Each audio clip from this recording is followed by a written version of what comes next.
그냥 막 숫자들만 되는 대로 잔뜩 적어 놓은 거지, 정작 내 집 마련에 목말라 있는 실수요자들과는 아무런 관련이 없는 공급 정책이에요.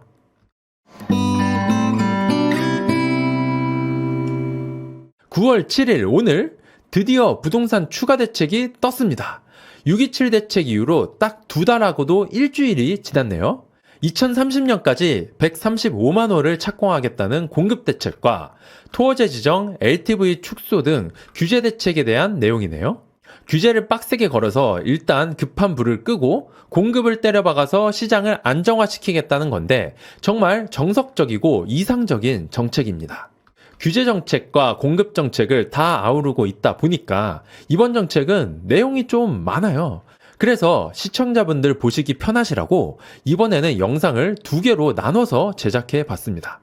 이 영상에서는 공급 정책에 대해서만 다뤄볼게요. 규제 정책은 이 영상 다 보시고 아래 링크 눌러서 보시면 됩니다. 드디어 예전부터 예고했었던 공급 정책이 그 실체를 드러냈습니다. 국토교통부 장관님이 드디어 입을 열었습니다. 일단 국토부 장관님의 기본 스탠스 한번 보고 갈게요. 제초안은 일단 시행하고 개발 이익은 환수해야 한다라는 얘기를 계속 하신 분이에요. 예전과 다르게 이번 정부에서는 공급에 문제가 있다는 걸 깔끔하게 인정을 했습니다. 그래서 특단의 공급 조치를 준비했다고 하네요. 정말 엄청난 숫자를 준비했는데요. 5년간 무려 135만 호를 공급하겠다고 합니다. 135만 호가 어느 정도냐? 1기 신도시의 무려 5배 규모예요. 1기 신도시, 분당, 일산, 평촌, 삼본, 중동, 이거 다 합친 규모가 1년에 1개씩 생긴다는 뜻이에요. 정말 어마어마한 물량이죠. 그것도 당장 내년부터 스타트예요. 근데 왜 하필 135만 호라는 숫자가 나온 걸까요? 공급 가능한 수량을 다 더해 보니까 이런 숫자가 나온 걸까요? 그게 아니라요. 수요를 계산해 보니까 매년 25만 호가 필요해서 곱하기 해서 나온 숫자가 135만 호라고 합니다. 그냥 이만큼 부족하니까 그만큼 공급하겠다, 이런 거예요. 근데 그 말은 거꾸로 생각해 보면은 연 25만 호 이하로 공급이 되면 공급이 부족하다라는 뜻이네요. 연 25만 호 이상이 공급되지 않는 한 공급은 항상 부족하다는 뜻입니다. 여러분, 이거 잘 기억해 두세요. 앞으로 공급이 수요를 넘을 수 있는지 없는지의 지표를 나라에서 제시해 줬습니다. 근데 그 135만 호가 제 생각에는 일반적인 아파트도 아닌 것 같아요. 보도자료 보시면은 공급이 부족하다는 근거로 B아파트가 전세 사기 확산 때문에 부족하고 공공주택이 철근 누락 사태 때문에 부족하다라면서 이 그래프도 B아파트 공공주택만 그려놨거든요. 아파트 공급이 부족하다는 얘기는 어디에도 없어요. 아파트, 특히 분양이 가능한 민간 아파트는 부족하든 말든 아무 상관이 없다라는 게 기본 전제입니다.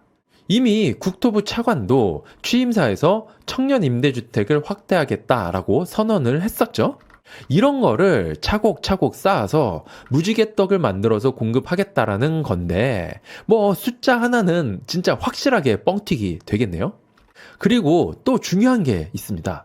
공공택지는 앞으로 LH가 직접 시행한다고 하네요.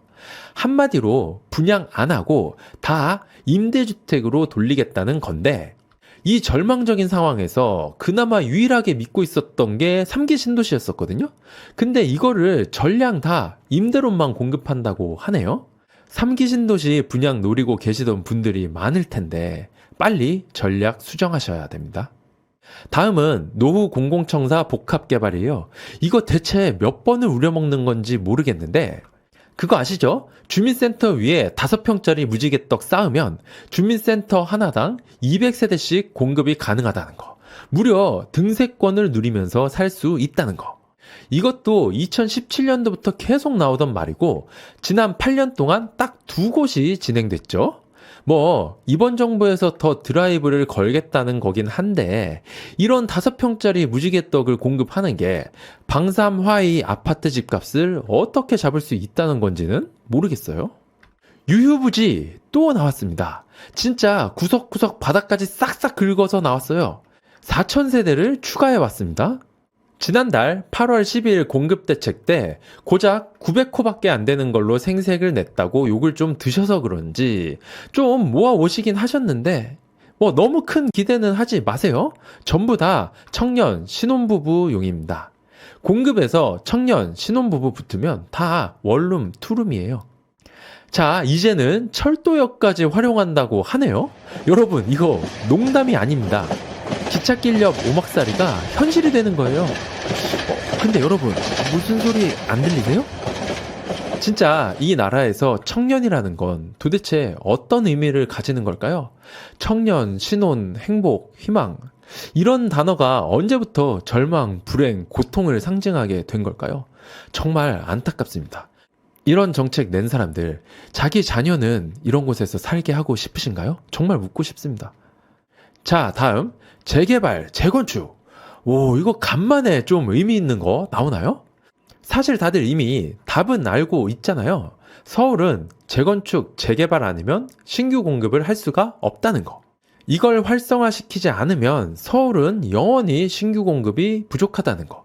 정부가 드디어 그걸 인정하고 재개발, 재건축 사업 속도도 올려주고 사업성도 개선해준다고 하는데요.